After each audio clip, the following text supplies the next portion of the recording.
প্রিয় বন্ধুরা, আসসালামু আলাইকুম। আশা করি আপনারা সকলেই ভালো আছেন। তো বন্ধুরা, রমজান এমন একটি মাস যেই মাসের ইবাদত আল্লাহর কাছে সর্বাপেক্ষা প্রিয়। এই মাসে একটি নফল করলে একটি ফরজের সমান সওয়াব পাওয়া যায়। একটা ফরজ ইবাদত করলে ৭০ থেকে ৭০০ গুণ বেশি সওয়াব পাওয়া যায় এবং রমজানে একটি উমরা করলে একটি হজের সমান সওয়াব পাওয়া যায়। রমাদানে একটা নফল করলে ফরজের সমান সওয়াব, একটা ফরজ করলে ৭০ থেকে ৭০০ গুণ সওয়াব, রমজানে উমরা করলে হজের সমান সওয়াব। তো আজকের এই ভিডিওতে আমরা রমজানের 10টি মূল্যবান সুন্নত ইবাদত সম্পর্কে জানবো, যেগুলো আল্লাহর কাছে ফরজ ইবাদতের মতোই প্রিয়।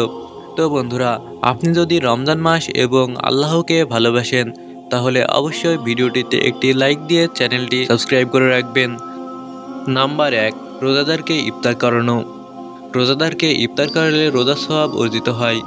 হযরত যায়েদ ইবনে খালিদ আল জুনানী রাদিয়াল্লাহু তাআলা আনহু থেকে বর্ণিত, রাসূল সাল্লাল্লাহু আলাইহি সাল্লাম বলেছেন, যে ব্যক্তি কোনো রোজাদারকে ইফতার করাবে সে রোজাদারের সমপরিমাণ সওয়াব পাবে এবং রোজাদারের সওয়াব থেকে একটু কমানো হবে না। তো 2 নম্বর অবস্থানে রয়েছে দান সদকা করা।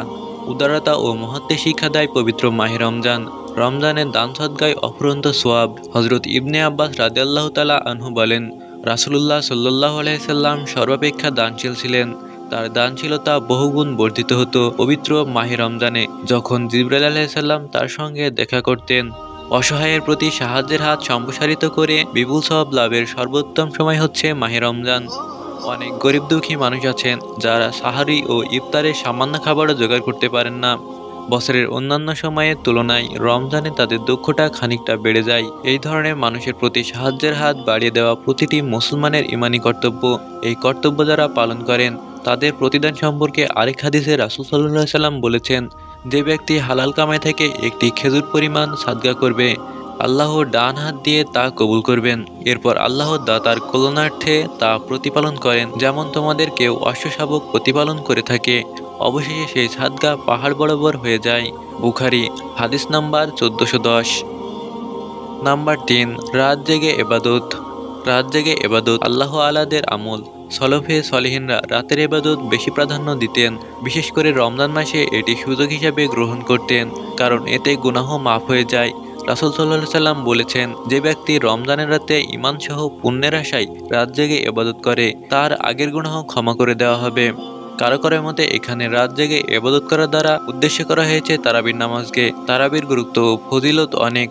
নাসাইয়ের হাদিসে এসেছে, যে ব্যক্তি ঈমানের সঙ্গে পরকালের আশায় রমজানের রাতে কিয়ামুল লাইল আদায় করবে তার অতীতের পাপ মার্জনা করা হবে। নাম্বার 4, কোরআন তেলাওয়াত। রমজানের সঙ্গে কোরআনের সম্পর্ক সরাসরি, তাই রমজান মাসে কোরআন তেলাওয়াত অনেক দামি আমল। তাছাড়া তেলাওয়াতকারীদের জন্য কোরআন সুপারিশ করবে। হযরত আব্দুল্লাহ ইবনে উমর রাদিয়াল্লাহু তাআলা আনহু থেকে বর্ণিত, রাসূল সাল্লাল্লাহু আলাইহি সাল্লাম বলেছেন, সিয়াম এবং কোরআন বান্দার জন্য শাফায়াত করবে। সিয়াম বলবে, হে রব, আমি তাকে দিনে খাবার গ্রহণ করতে এবং প্রবৃত্তির তাড়না মেটাতে বাধা দিয়েছি, অতএব তার ব্যাপারে এখন আমার শাফায়াত কবুল করুন। কোরআন বলবে, হে রব, আমি তাকে রাতে ঘুম থেকে বিরত রেখেছি, অতএব তার ব্যাপারে এখন আমার সুপারিশ গ্রহণ করুন। অতঃপর উভয় সুপারিশ কবুল করা হবে। নাম্বার 5, কোরআন শোনানো। রমজান মাসে একজন অপরজনকে কোরআন শোনানো একটি বিশেষ নেক আমল। এটিকে দাওর বলা হয়। হযরত ইবনে আব্বাস রাদিয়াল্লাহু তাআলা আনহু থেকে বর্ণিত হাদিসে এসেছে, জিবরাইল আলাইহিস সালাম রমজানের প্রতি রাতে রাসূল সাল্লাল্লাহু আলাইহি সাল্লামের সাথে সাক্ষাৎ করতেন এবং রাসূল সাল্লাল্লাহু আলাইহি সাল্লাম তাকে কোরআন শোনাতেন।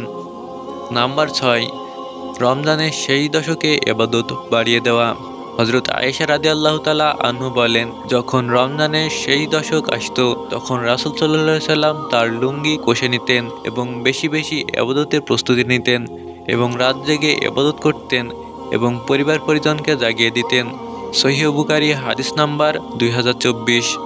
তো 7 নম্বর অবস্থানে রয়েছে লাইলাতুল কদর অনুসন্ধান করা।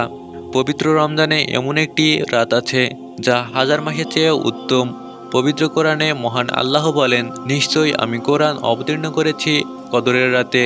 আর আপনি কি জানেন কদরের রাত কি? কদরের রাত হাজার মাসের চেয়েও শ্রেষ্ঠ।